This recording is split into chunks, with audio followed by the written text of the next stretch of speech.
అన్నా నమస్తే అన్న. నమస్తే సార్. చెప్పు సార్. అన్న మేము ఐరా సీడ్స్ కంపెనీ నుంచి వచ్చాము.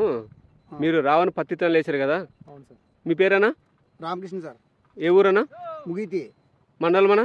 నందవరం మండలం. ఎన్ని ఎకరాలు వేసారన్నా? మనం 20 ఎకరాలు వేసాం సార్. 20 ఎకరాలు.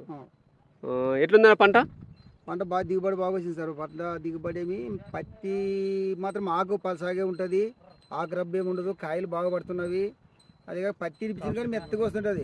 ఒక్క గవ్వల ఒక ఒక ఒక ఇడ్లీలో వచ్చి 5 తొలలు ఉంటుంది. 5 తొలలు ఒక తొడలు వచ్చి 9 గింజలు ఉంటుంది. ఆ 9 గింజలు ఉంటే మనకు అవుటన్ వచ్చింది, దిగుబడి వచ్చింది.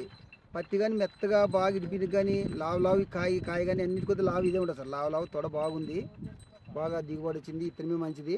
మేము కానీ సాయిరామ్ అంగిట్లోనే తెచ్చిండేది. 20 ఎకరాలకు గాను ఎంత దిగుబడి వచ్చిందన్నా? 20 ఎకరాలకు గాను మాకు ఇప్పుడు 367 క్వింటాలు అమ్మాం సార్. 367 క్వింటాలు అమ్మినారు.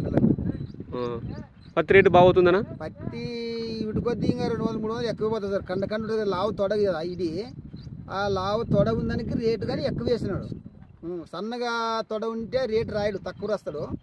ఇది బాగా కండ తెల్లగా వంగేదానికి పత్తి కానీ వైట్ బాగుంది. అది ఏదో సార్ మీ దానివల్ల మాకు ఇచ్చిన దానికి పత్తి ఇత్తనాలకి మాకు బాగా వస్తుంది, పర్లేదు.